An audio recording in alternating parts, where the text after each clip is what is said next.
So we're going to start our construction unit by creating a mask. We're going to be planning it out today.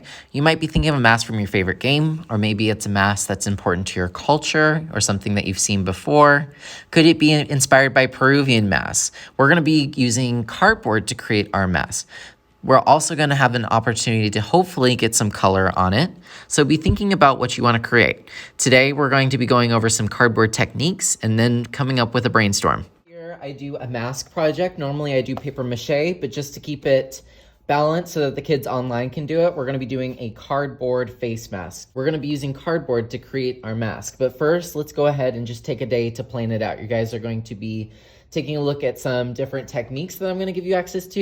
You guys have a little bit of homework. There's some things I want you guys to find from home and maybe bring if you can. We're going to be putting some stuff into our portfolio and you're going to be finding some images to inspire you. So here's what I want you to do is I want you to open your sketchbook. We're going to go to page 44. You guys are going to be doing the design challenge, but this time you're going to be doing a mask. Give me a thumbs up once you're on page 44. All right, so here is your homework, your optional homework. You guys are gonna be creating a mask out of cardboard, so you guys get to decide what you wanna bring. I have some extra cardboard, but if you need some of these things, you might wanna bring it from home. You can bring straws if you want. If you have paper rolls, towel rolls, that would work. If you want to bring a tape, maybe you have washi tape or a certain tape you want to bring. Cardboard, of course, I will bring what I have, but once I run out, I run out. Pipe cleaners, popsicle sticks, Model Magic, or foam. So foam sheets, think of like those little containers that you get from the restaurants to take your food home in. You can bring one of those in, we can cut it up and we can use it for our project. So for some reason it says invention. We are not making an invention. We are doing a face mask. At first we were gonna do some different ways that you could use the cardboard and some different cardboard techniques here. We're just gonna do a big fat X over that because there's not enough room. So go ahead and draw an X and give me a thumbs up. Instead, we're gonna do our techniques over here. I'm gonna show you each one. You're gonna keep these in mind so that you can have an idea of what kind of mask you wanna create. What I want you to do first is I want you to do 3 horizontal lines and spread them out pretty far. 1, 2, 3. So I gave them some space. Go ahead and do 3 horizontal lines on that blank page and then give me a thumbs up. All right, next we're gonna do a line down the center. Don't do it all the way to the top, but start from that very first line, go down, and then give me a thumbs up. This is where we're gonna do our cardboard techniques. I have a poster on the board that you can remember this. This is one of the very first projects where I'm going to be very hands-off. You are going to be doing this all by yourself. You guys are in 5th grade. I'm going to go ahead and step back and let you guys have some fun on your own. So let's go ahead and write cardboard techniques at the top.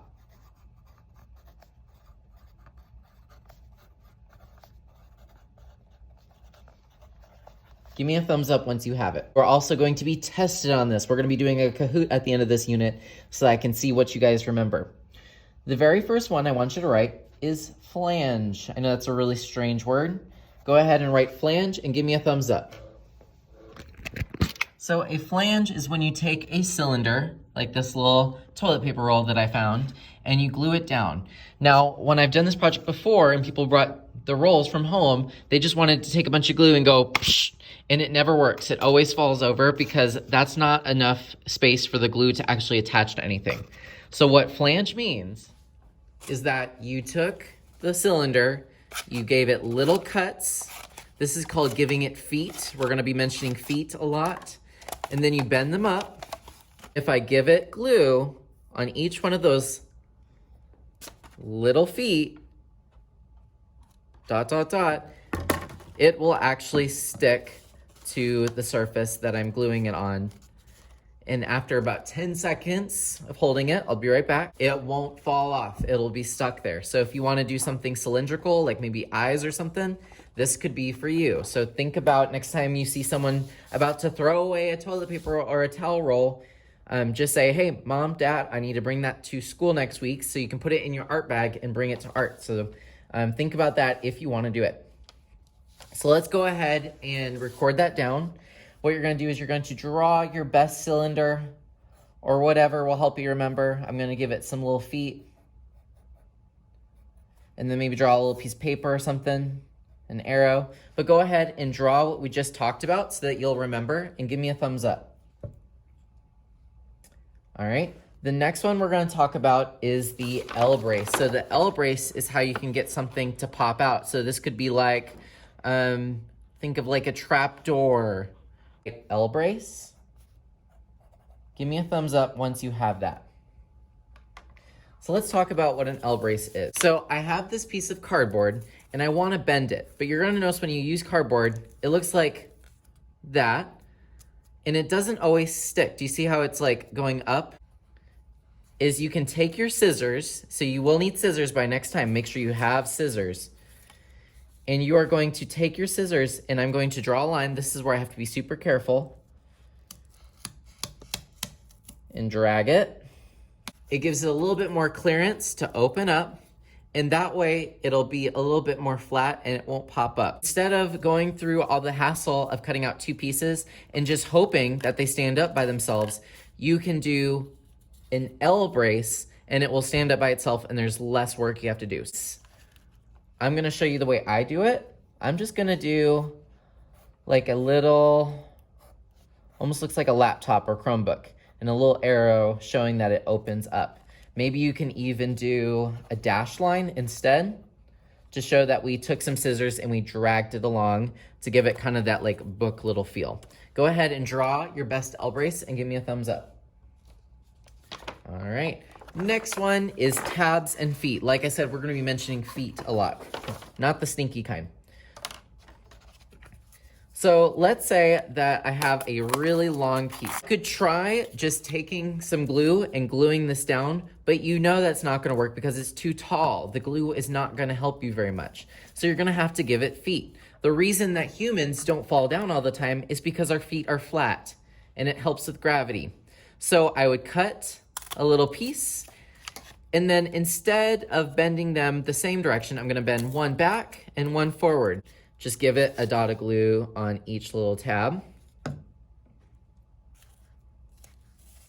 Hold it for 10 seconds, and voila, it will not fall down because now it has feet. I'm going to do kind of a piece, and then I'm gonna draw a foot on each side to stand it up,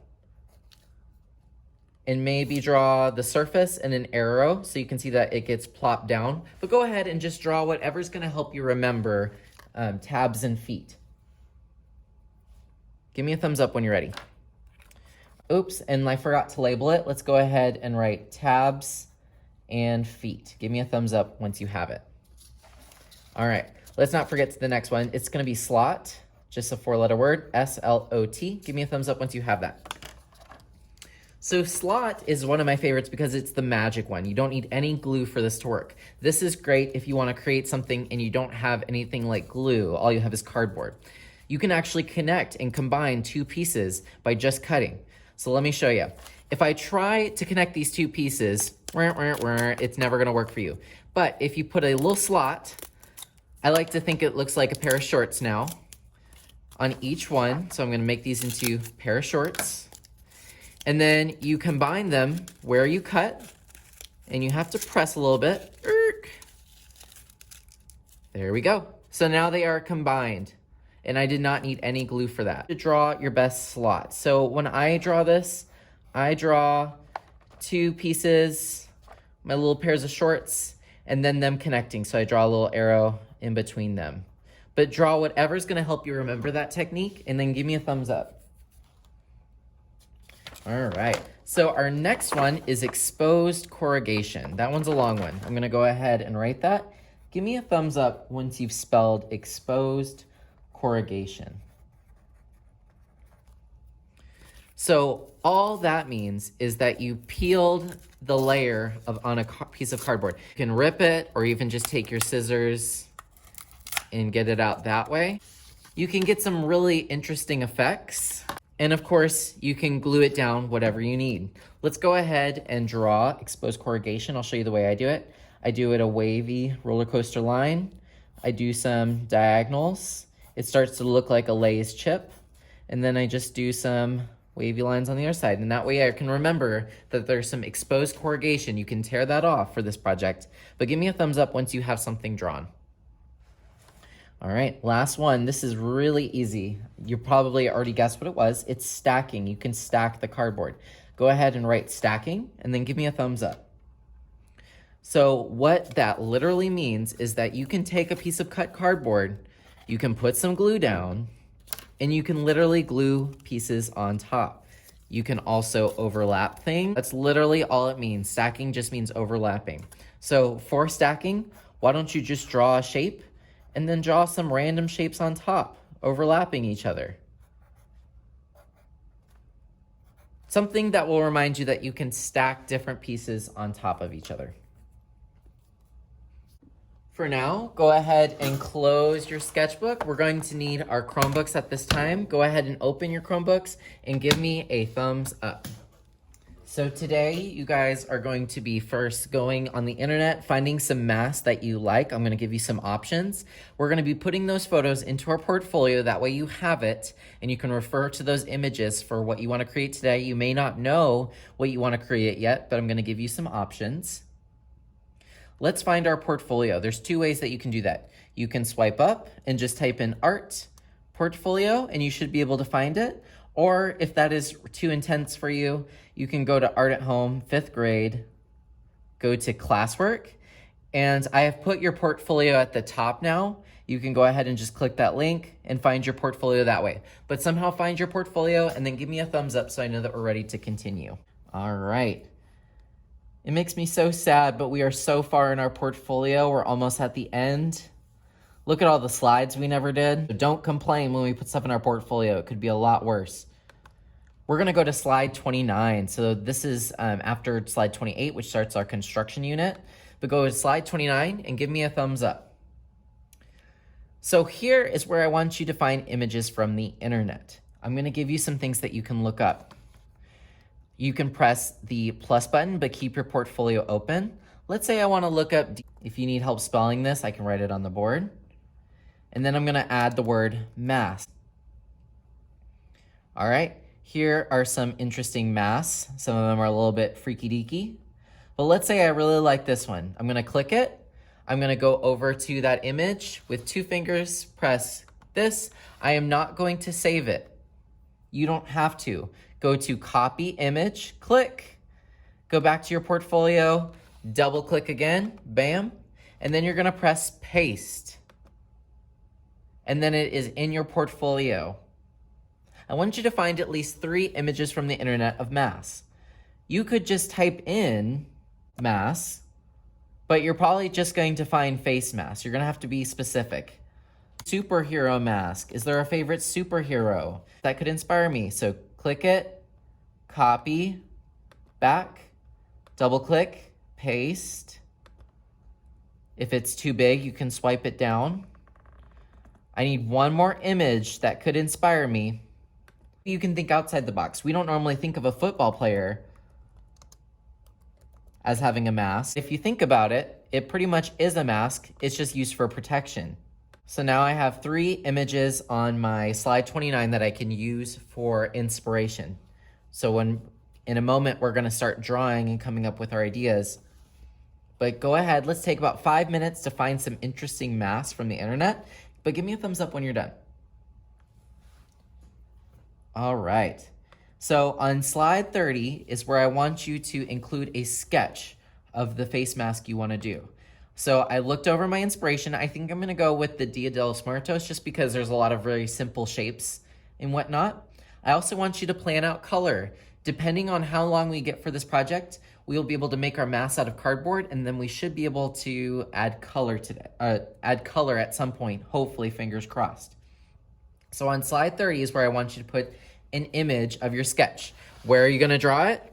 You're going to put it in your sketchbook. So I want you to turn to the next page after 44 is blank. You could use that one. And I want you to draw and then color your mask. So what I'm gonna do now is I'm gonna do a fast mode. So just watch me, and then I'm gonna let you guys get started. Using what you have, sketch out your design, whatever you wanna create. That way I know how to help you next week and also what colors you might want to do if we have time to add some. So here's my design. It might change. You might decide later this week, ooh, I want to do a Fortnite mask, or maybe you want to do something crazy Picasso looking. When you are done with your sketch and it has color, I want to see it in your portfolio. So remember, go to slide 30, insert, image, camera. This is what we're going to check before we leave today. But take a photo of whatever you have. Once you have it, press insert. And remember, you can always edit the photo. You can go to the background, change it up. Maybe you want to do something that matches. So there I have a Dia de los Muertos background for mine. Feel free, if you're done, look up cardboard masks so you can get an idea of what we're going to create. Some options are more flat.